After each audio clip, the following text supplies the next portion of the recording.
Corngold's title music for The Adventures of Robin Hood from the original 1938 soundtrack.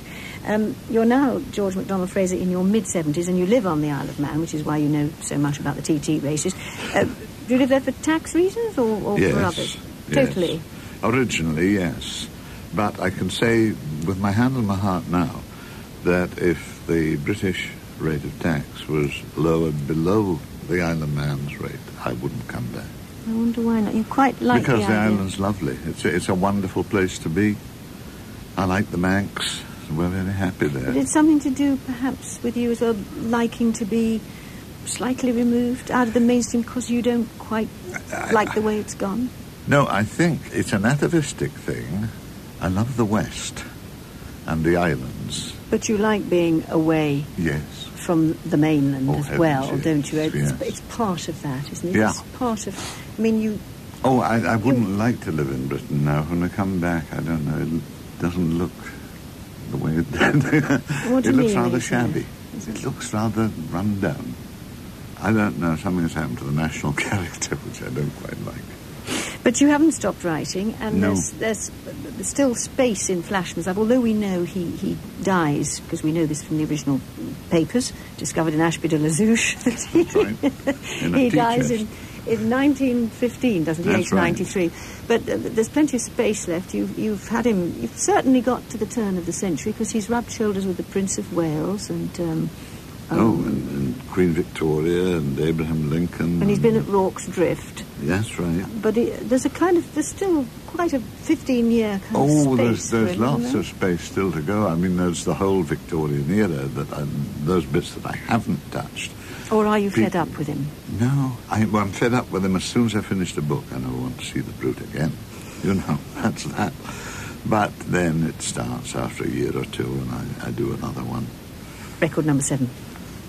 This is nostalgia, back to the 1940s, when the Housewife's Choice was presented by a little Scottish band leader called George Elric. In Party Mood, the theme from Housewife's Choice, of course, played by the West End Celebrity Orchestra. So, George, you've already escaped to an island, but this time we're sending you off to a deserted one. Do you foresee any joy in it at all?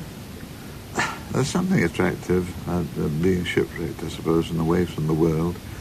But could my wife be shipwrecked with me? No. Oh, dear.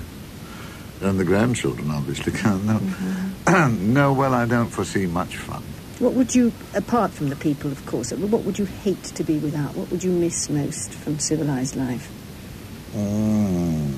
Not a lot. Old movies, probably. Who can say? You wouldn't know until you got there. Probably the news. Still find it exciting? Oh, yeah. I saw you quoted as saying about yourself, "As for me, I'll go on loafing and writing, the lights on at signpost." What does that mean? On the Isle of Man, there, on the TT course, there is a place near the finish called Signpost Corner. And when a rider, having completed his 6 circuits, gets to Signpost Corner for the last time, just short of the finish, a light goes on his scoreboard at the grandstand, and everybody knows he's nearly finished. So, if you're nearly finished, the light's on at Signpost. Last record. I was in the Gordon Highlanders after the war.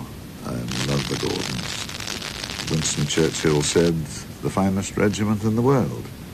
And I was in the 2nd Battalion, the old 92nd of Foot, and in D Company, and D Company marched to a tune that's very difficult to march to, the Black Bear.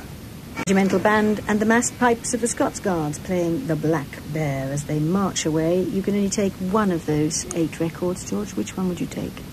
Corngold's Robin Hood. What about your book? You've got the Bible, you've got the complete Shakespeare, isn't it? The complete Oxford English Dictionary.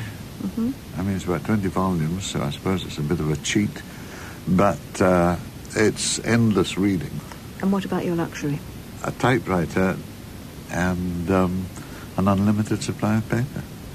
And ribbons. George MacDonald Fraser, thank you very much indeed for letting us hear your Desert Island Discs. Thank you very much for having me.